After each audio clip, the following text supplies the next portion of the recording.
do not watch the plethora of paranormal TV shows too often. It's ironic that when I first started to take ghost photos, I thought that the people doing those shows must already do this. So I started watching them, looking to learn how to make better ghost photos or buy better equipment. They would often exclaim, "Did you see that?" Or "I just saw something," and get nothing on the camera to validate their claim. I quickly learned that there was nothing they could teach me because they were getting little to no results with either photos or videos.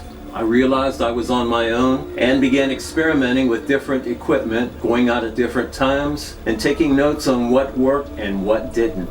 That said, and without any malice or disparagement towards anyone, and for your entertainment, I thought that it would be a challenge to go behind these TV shows to the very same places they investigated and find the photographic evidence that they could not.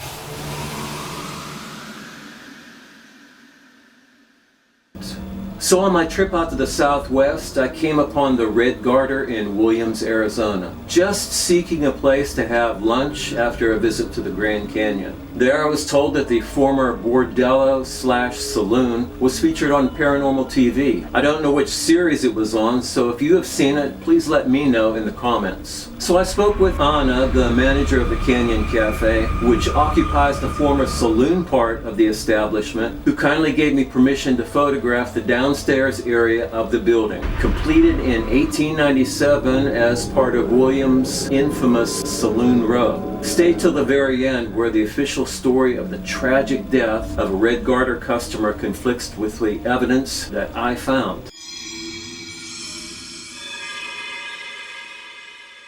I will tell you what really happened through my photographs and the aid of a psychic friend to a customer of the brothel, or John as they were often called, and some very unlucky ladies of the evening. The dual function of the Red Garter was to satisfy the carnal needs of the loggers, cowboys, and the men that worked on the railroad that connected Williams to the south rim of the Grand Canyon. Yes, the two W's kept the men working: whiskey and women. In an effort to remind patrons of the Red Garter's former role to its clientele, a mannequin hangs out from a second-story window dressed like an early 20th century working girl, trying to lure customers to her crib.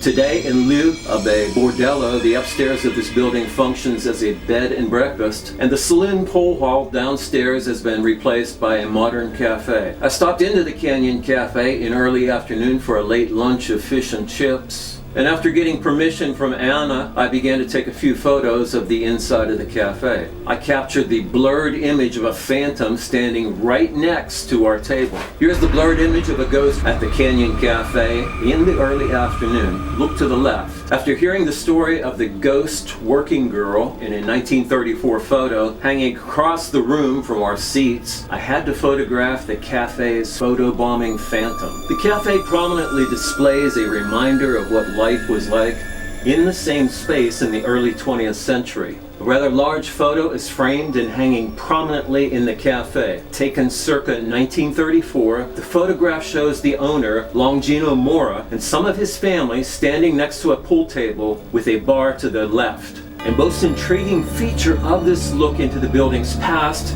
is what's leaning against the bar to the far left. A Hispanic woman wearing a black top and a smile that belies her secret. She wasn't really present for the picture. According to those present, she was not standing there.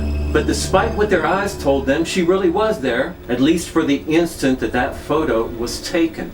They believe that she was a former prostitute by the name of Eve, and why she felt compelled to appear in the photo, no one knows. Oddly enough, the mirror straight back from the former working girl holds no reflection of her presence. And how does light show up in a photo and not reflect in a mirror? Are ghosts able to change the property of light or the laws of physics?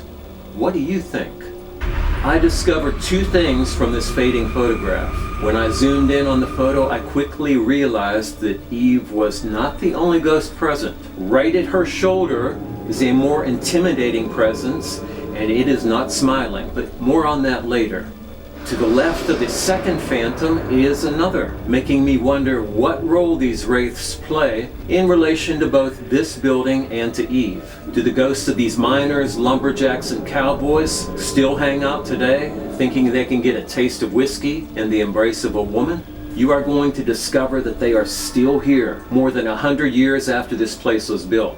Here are just a few of them looking longingly through a glass door pane, perhaps looking for a whiskey bottle behind the bar, or for the ghost of their favorite working girl somewhere in the shadows. Going back to the photo that was taken circa 1934, I'm going to focus in on one of the more colorful owners of the former saloon Bordella.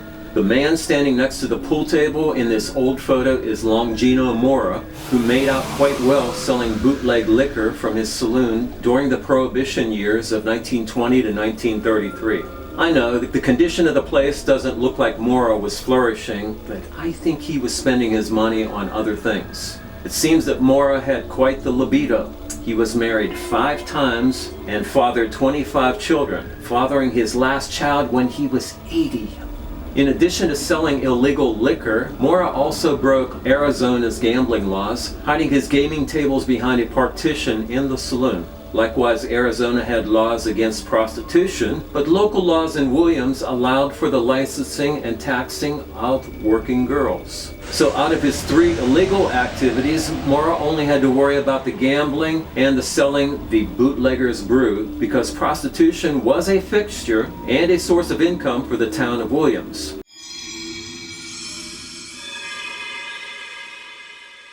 At the age of 90 and in poor health, Longino Mora decided to end it all by plunging a knife into his chest in 1938, just 4 years after this photo was taken. As soon as I heard that Mora had committed suicide, I began to study the male faces that I had captured in the windows of the Red Garter, because I have seen evidence that ghosts of those who commit suicide often stay behind in the house or building where they chose to end it all. So I began my search for the former owner's ghost. Let's compare the 1934 photo of the former owner and a face that I captured in the windows. I believe that the one looks like a pretty good match. Tell me what you think. Did the ghost of the former owner haunt the Red Garter? There is only 1 recorded death at the Red Garter, but judging from the number of ghosts I've found, I would say there were a lot more unrecorded deaths taking place here. Like this group of men all lying down as if they were killed there.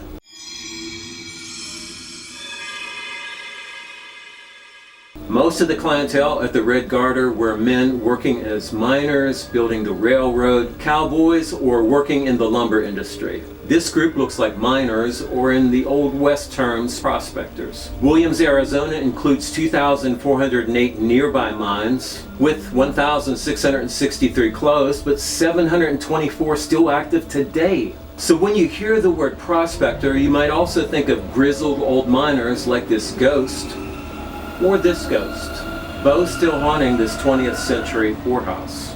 What surprised me was to see this more modern group of miners wearing helmets, haunting the grounds of the Red Garter.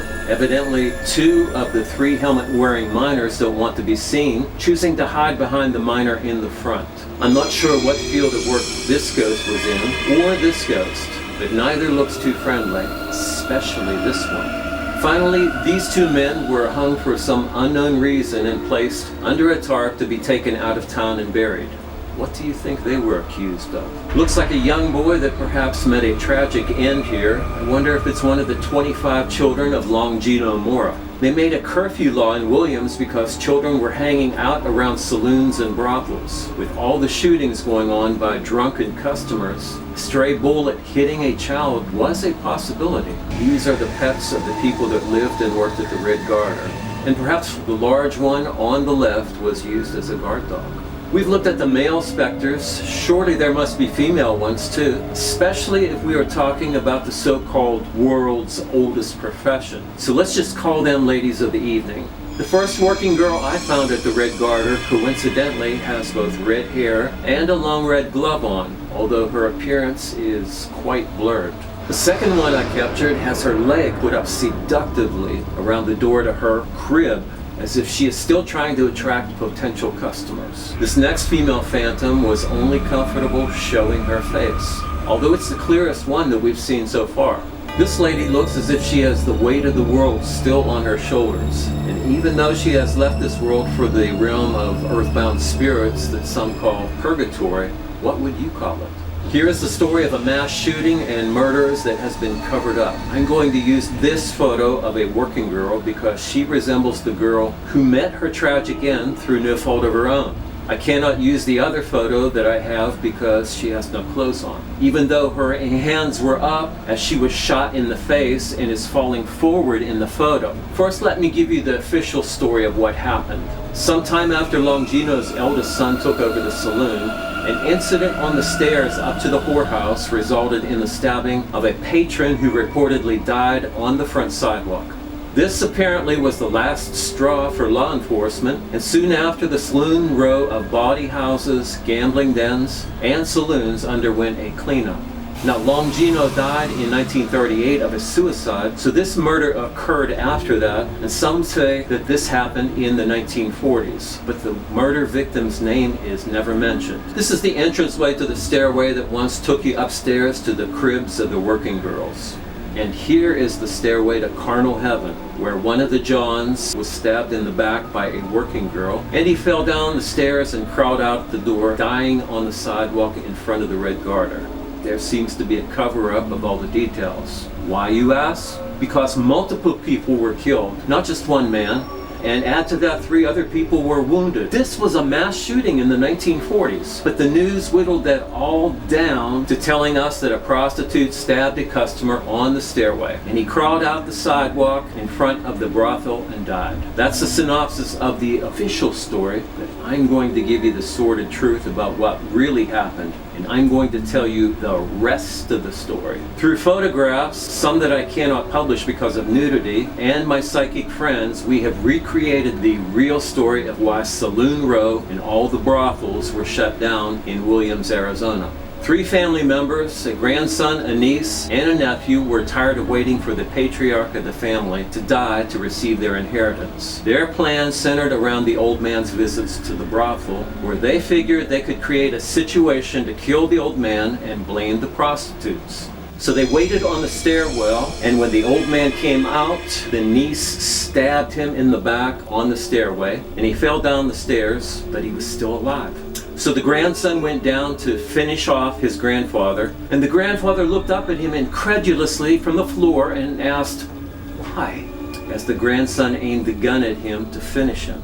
The young man could not pull the trigger, so the nephew promptly came down and without hesitation killed his uncle. By this time, the prostitutes had gathered at the top of the stairs, witnessing the gruesome murder of the old man by his family. They ascended the stairway and began eliminating the prostitutes. As I mentioned earlier, the photo I have showing a working girl with her hands in the air and falling because she was shot almost point blank right in the face.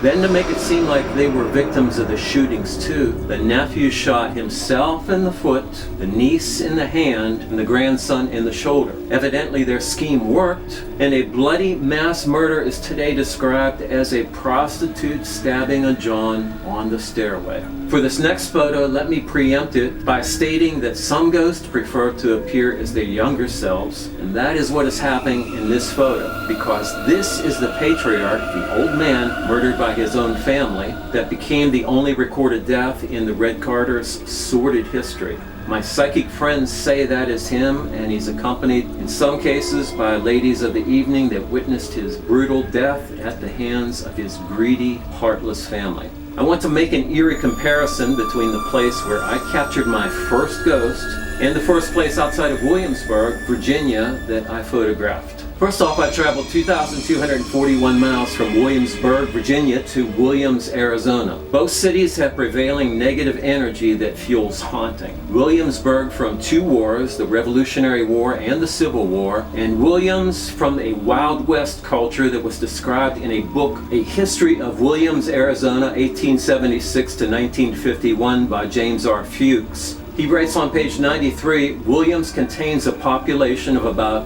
1,500 whose principal occupation seems to be gambling. There are said to be more shooting scrapes in Williams than any other town of its size in America. Williams has had a reputation as one of the toughest towns in Arizona, unquote. So we have 2 haunted cities, Williamsburg and Williams. Next, there are 2 main characters that haunt these 2 places of interest, and both committed suicide. The Peyton Randolph House is haunted by a wraith of a man that committed suicide with a gun to his mouth. And the Red Garter's owner followed suit with a knife to his chest. But there are a few other things that are eerily similar, especially this next coincidence. We have a ghost of two women of color that haunt each place, and incredibly, both are named Eve. Finally, there is a questionable connection between both women and a demonic presence in the building. Psychics feel these skull-like apparitions with black eyes are inherently evil and demonic. How was that for my first location photographing ghosts outside the state of Virginia for coincidences? By the way, the stop in Williams was just a convenient stop for lunch after visiting the Grand Canyon while heading towards Sedona. So a casual stop for a bite to eat turns into a series of ghost photos revealing the cover-up of a mass murder in a town that I had never visited in my life. And that, in the words of the famous journalist Paul Harvey, is the rest of the story.